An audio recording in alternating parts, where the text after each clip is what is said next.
আজকে সকালে ঘুম থেকে ওঠার পরই তাড়াতাড়ি করে রেডি হয়ে বেরিয়ে পড়েছি মাসি বাড়ি যাবার উদ্দেশ্যে। এইদিকে চলন্ত বাসে উড়ন্ত চুলগুলো আমাকে খুবই ডিস্টার্ব করছে। মাত্র আমি মাসি বাড়িতে এসে পৌঁছালাম, আর আসার সঙ্গে সঙ্গে তাড়াতাড়ি করে রেডি হয়ে বসে আছি, তার কারণ মাসি বাড়িতে রয়েছে আজকে গঙ্গা পুজো, তো সেটার উপলক্ষে এখন ঘট ডুবাতে যাওয়া হচ্ছে।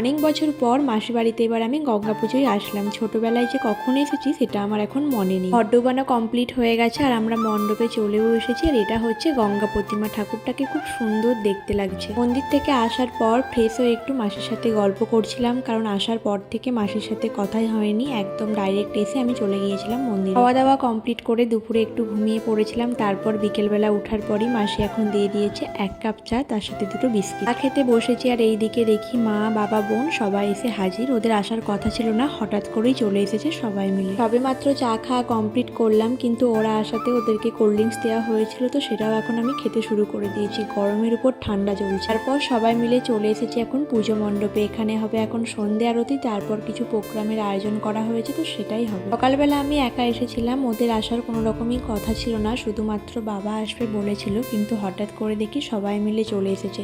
অনেক বছর পর আমরা 4 জন একসাথে মাসি বাড়ি আসলাম। এখানে প্রোগ্রাম শুরু হয়ে গেছে, তো চলো সেটাই এখন দেখব।